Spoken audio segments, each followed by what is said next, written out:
Bon, ben, il faisait beau. Fait que j'ai décidé de m'installer dehors. J'avais pas vraiment préparé de sujet ou de vidéo pour cette semaine. J'ai pas eu le temps. Puis là, aujourd'hui, sur un groupe qui s'appelle Le couple conscient, il y a une question qui était soulevée, qui est: comment gérer sainement l'infidélité? Il y a une partie dans un témoignage qui m'a fait plisser les yeux. Ça divergeait pas mal de mes propres croyances. Quand il y a quelque chose que je ne comprends pas, je fais pas « Ah, t'as tort et j'ai raison ». J'ai tendance à plisser les yeux parce que je veux comprendre qu'est-ce que l'autre veut dire. Donc voici les parties du témoignage qui ont retenu mon attention. Ne pas oublier non plus que lorsque vous faites l'acte sexuel avec quelqu'un, ces énergies restent en vous. Qu'est-ce que ça veut dire, ça? Personnellement, être conscient, à mon sens, c'est aussi l'être vis-à-vis la préciosité et l'unicité d'une relation. Et je ne tiens pas à accueillir les énergies de plein de gens en mon âme et conscience. Hein? Dans le dernier mois, c'est arrivé 3 fois que j'ai vu passer un témoignage qui ressemblait à ça. Il y en a un qui dit, tu sais, quand tu fais l'amour avec quelqu'un, c'est comme 2 feuilles de papier qu'on colle ensemble. Puis lorsqu'on les décolle, il y a des bouts de papier de un sur l'autre, puis il y a des bouts de papier de celui-là sur l'autre. Puis le 3e exemple que j'ai à donner à ce sujet-là, justement, on me l'a repartagé dans cette conversation-là. Je vous le lis. Ton énergie sexuelle est sacrée. Lorsqu'elle est couplée avec une autre personne, elle laisse des fragments de ton énergie avec celle. Dans ses chakras, dans ses parties sexuelles, dans son corps éthérique. Il y a beaucoup de mots dans ce texte-là que pour comprendre le texte, je devrais demander qu'est-ce que tu veux dire par telle affaire, qu'est-ce que tu veux dire par tel terme. Et surtout, fais attention aux personnes avec qui tu partages ton énergie intime.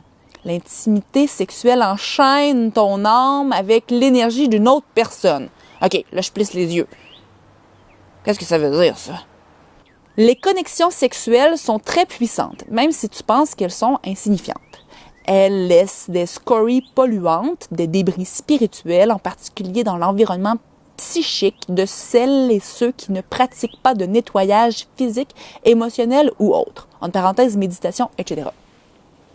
Plus tu interagis intimement avec quelqu'un, plus tes connexions sont fréquentes, plus fortement ces énergies, bonnes ou négatives, seront étroitement liées aux tiennes. Ouais.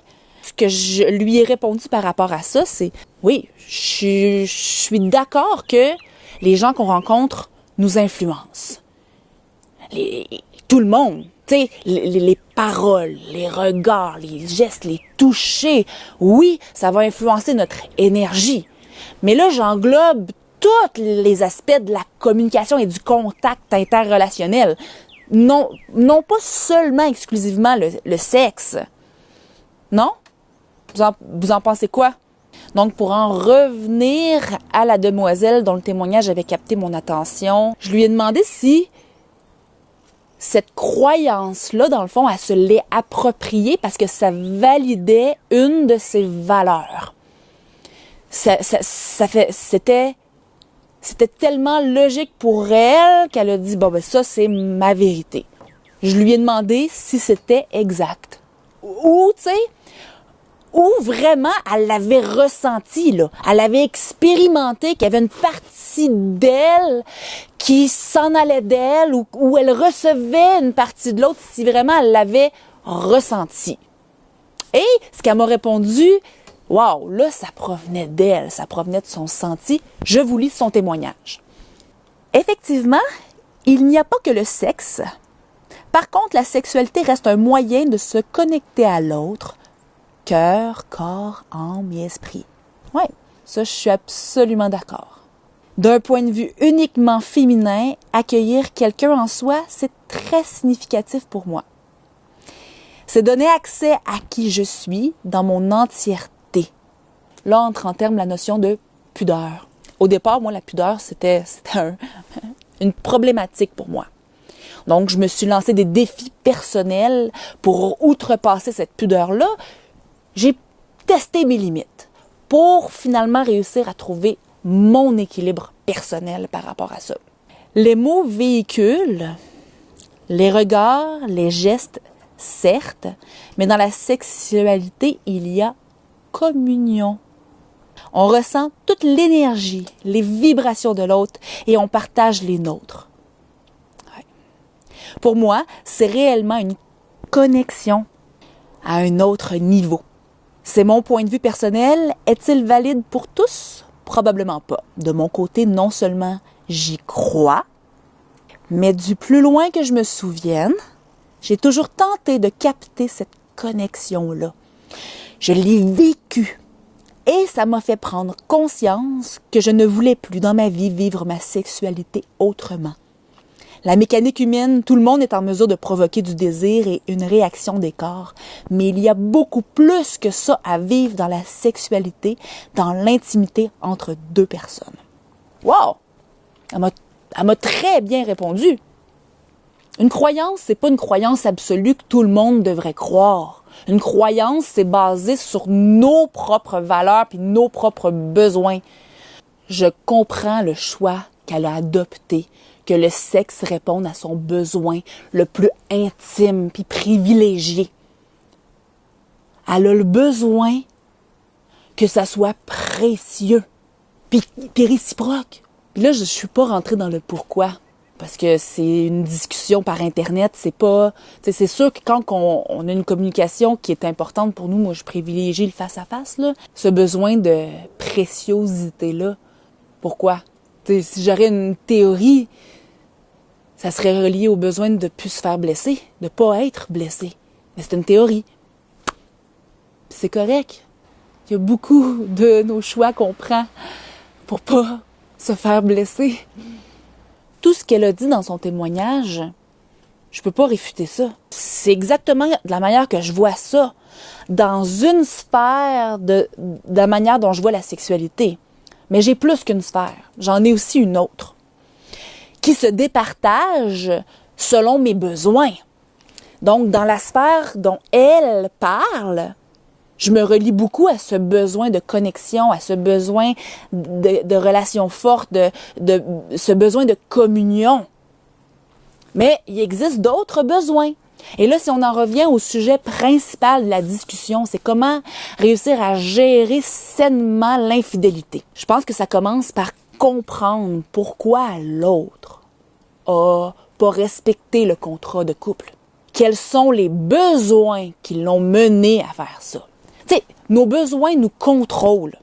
Si tu as besoin d'argent, tes paroles, tes pensées, tes gestes vont s'orienter pour en avoir. Si tu as besoin de sexe, tes pensées, tes paroles, tes gestes vont s'orienter pour en avoir. Mais ça, c'est au sens large. Parce que le besoin d'une action sexuelle peut être lidé par beaucoup d'autres besoins qui sont cachés, qu'on ignore nous-mêmes.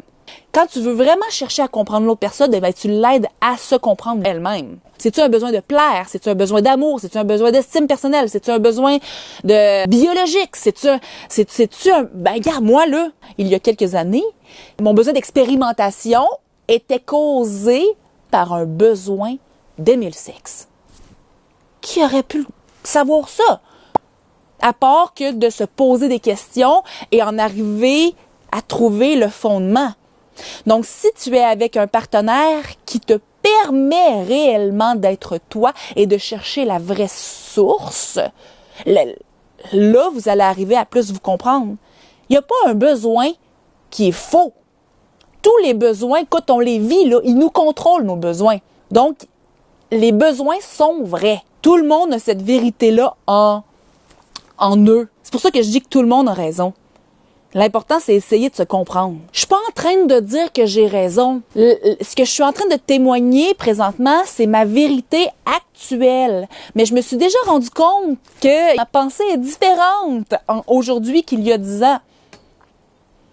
Donc, c'est sûr que dans 10 ans encore, ça peut avoir changé. Puis cette ouverture d'esprit-là que j'ai à demander, tu sais, à plisser les yeux, là, ici, là, à demander pourquoi. C'est parce que je suis intéressée et je laisse une ouverture à ce que mon opinion soit influencée par les autres. Ça se peut que plus tard, mon idée ait évolué grâce à cette ouverture d'esprit-là. Alors, comment gérer sainement l'infidélité? J'ai essayé de vous répondre par l'exemple. À l'intérieur de cette vidéo, je viens de vous démontrer une discordance de croyances sur un terme qui pourrait être central dans une situation d'infidélité. Il s'agit de l'exclusivité sexuelle. Du mieux que j'ai pu, j'ai utilisé la bienveillance pour amenuiser le fossé entre deux opinions divergentes et c'est donc le processus que je propose pour gérer sainement l'infidélité. 1. Ne pas invalider la vérité de l'autre. Glisser les yeux pour se concentrer plus intensément. 2. Demander des définitions, des précisions au sujet des points ou des mots incompris. 3. Reformuler la compréhension et valider d'être sur la bonne piste. 4. Être ouvert à changer, ce que j'appelle l'ouverture d'esprit. Mais le meilleur conseil que j'ai à vous donner, c'est mieux vaut prévenir que guérir. La première étape, c'est le processus de vulnérabilité qui mène à la sélection de son partenaire. Montrez-vous tel que vous êtes. Soyez honnête, authentique dès le départ, puis conservez cette habitude. Vous appréciez ces tranches de vie? Abonnez-vous!